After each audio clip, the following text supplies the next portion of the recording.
اگر مسلمان ملاوٹ کرے گا، مسلمان جھوٹ بولے گا، مسلمان سود کھائے گا، اور یہ سمجھ لے ہم حرام کی کمائی سے دین کا کام کریں گے، حرام کی کمائی سے مسجد بنوا دیں گے، حرام کی کمائی سے امام صاحب کو لفافہ دے دیں گے، حرام کی کمائی سے جلسے کروا دیں گے، میری قوم کے بزرگوں، حرام کمائی سے دین کا کام کرنا یہ ایسا ہی ہے جیسے گندے بدبودار نالی گٹر کے پانی میں نہا کر نماز کی نیت باندھنا۔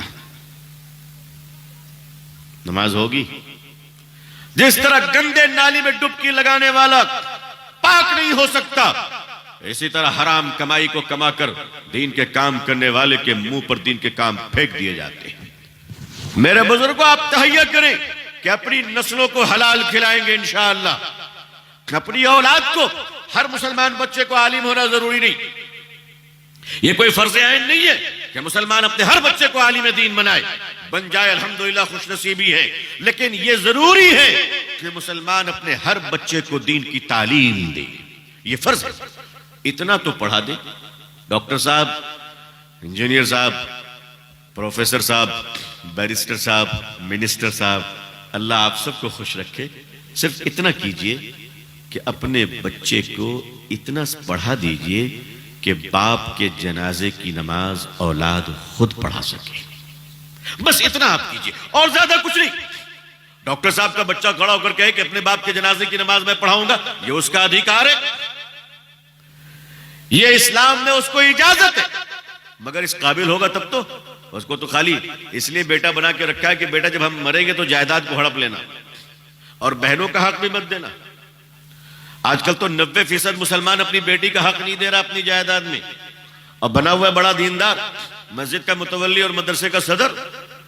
بیٹی کا حق دو بھائی، بیٹی کا حق دو، یہ مولانا صاحب نے نہیں کہا ہے، یہ اللہ اور اس کے رسول نے کہا ہے صلی اللہ علیہ وسلم۔ بیٹی کا حق دے کر مرو، دنیا سے جانا ہے، دنیا سے ہر ایک کو جانا ہے، کوشش کیجئے اپنی بیٹی کا حق دے دیں۔ مسلمانوں، باپ کے کفن کا جو ٹکڑا بچا ہے وہ ٹکڑے میں بھی اس کے بچوں کا حق ہے۔ ایسا نہیں کہ وہ ٹکڑا، اچھا ایک بڑا فیشن چل پڑا ہندوستان کے بعض علاقوں میں، کفن کا ٹکڑا امام صاحب آپ رکھ لیجئے۔ کیوں؟ تم کو بیچارہ گیا گزرا ٹور یتیم وہی لگتا ہے کیا؟ آج کل تو میں کہا کرتا ہوں کہ مسجد کمیٹی کے صدر وہی ہوں گے جو 3 رکعت مغرب کی نماز پڑھانا جانتے ہوں، مسجد کمیٹی کے ممبر بھی وہی ہوں گے جو امام صاحب کے غائبانے میں نماز پڑھانی آتی ہو، اس لیے کہ نماز پڑھانا صرف عالم کا کام نہیں، ہر مسلمان نماز پڑھا سکتا ہے، ہر مسلمان نماز پڑھا سکتا ہے۔ ایک امام صاحب کا انٹرویو ہو رہا تھا کہیں پہ، امام صاحب بھی دل جلے تھے بیچارے، بہت ساری مسجد سے نکل کر آئے تھے، تو کمیٹی کے صدر صاحب نے پوچھا کہ امام صاحب بتائیے قیامت کی نشانی کیا ہے؟ بڑا دل جلا ہوا تھا وہ بھی۔ اس نے کہا صدر صاحب قیامت کی نشانی یہ ہے کہ عالم کا انٹرویو جاہل لے رہا ہے، اس سے بڑی نشانی کیا ہو؟ بھائی کوالیفیکیشن بھی تو ہونی چاہیے نا، کیا کوالیفیکیشن ہے؟ میڈیکل بورڈ کا ڈائریکٹر کون بنتا ہے؟ جو میڈیکل سائنس سے واقف ہوتا ہے۔ انجینئرنگ بورڈ کا ڈائریکٹر کون بنتا ہے؟ جو میکینیکل انجینئرنگ سے واقف ہوتا ہے۔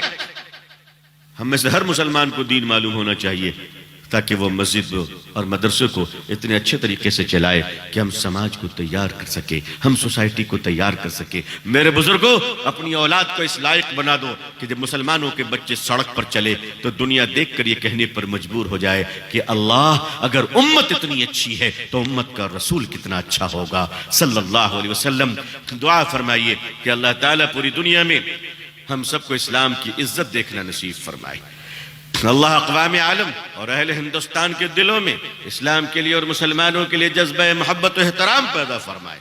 اللہ تعالیٰ آپ کو اور ہم سب کو، پوری دنیا کے مسلمانوں کو عزت، عافیت، سلامتی، خیر، خوشحالی، صحت و تندرستی کے ساتھ اسلام پہ زندگی، ایمان پر خاتمہ نصیب فرمائے۔ اللہ ہمارے دیش بھارت میں امن و شانتی عطا فرمائے۔ یہاں رہنے والے مسلمان بھائی، ہندو بھائی، جس ذات اور برادری کے بھی ہو، مانوتا اور انسانیت کی بنیاد پر آپس میں محبت عطا فرمائے۔ اللہ تعالیٰ خوش رکھے سبوں کو، اپنی دعاؤں میں ہمیں یاد رکھیے گا۔ آخر دعوانا الحمدللہ رب العالمین، والسلام علیکم ورحمۃ اللہ وبرکاتہ۔